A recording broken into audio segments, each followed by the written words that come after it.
Praise the lord. ప్రభు పేరిట అందరికీ ప్రత్యేకమైన వందనాలు. ఎలా ఉన్నారు? దేవుడు మన జీవితంలో అనుగ్రహించిన ప్రతిదీ కూడా ఒక పరిధి వరకు గొప్ప ఆశీర్వాదంగా ఉంటుంది. ఒక పరిధి దాటిన తర్వాత ఆశీర్వాదం కూడా శాపమైపోతుంది. ఎందుకు అనంటే, ఎంత సంపన్నుడైనా సరే తన పొట్టలో పట్టేంత వరకే తినగలుగుతాడు. నేను సంపన్నుని కదా, నా దగ్గర విస్తారమైన ధనం ఉంది కదా, నేను అందరికంటే కాస్త ఎక్కువగా తింటాను అని చెప్పేసి తన సామర్థ్యానికి మించి తన పొట్టలో పట్టేంత కంటే ఎక్కువగా తిన్నాడు అనుకోండి, మితంగా తింటే ఔషధమైన ఆహారం కూడా అమితంగా తిన్నప్పుడు విషంగా మారి ప్రాణాన్ని తెస్తుంది. మన పరిధిలో మనం ఉండాలి.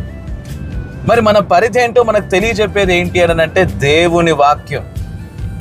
సమాజంలో భిన్నమైన వ్యక్తుల్ని మనం చూస్తూ ఉంటాం. కొంతమందికి బుర్రలో వాక్యం ఉంటుంది కానీ బుద్ధిలో ఉండదు. మరి కొంతమందికి బుర్రలోనూ బుద్ధిలోనూ ఉండదు. వాక్యం మన పరిధిని తెలియజేస్తుంది. వాక్యం మనకు నేర్పించిన ఆ పరిధిలో జీవించడమే క్రమము కలిగి జీవించడం, క్రమశిక్షణ కలిగి జీవించడం అని అంటాం.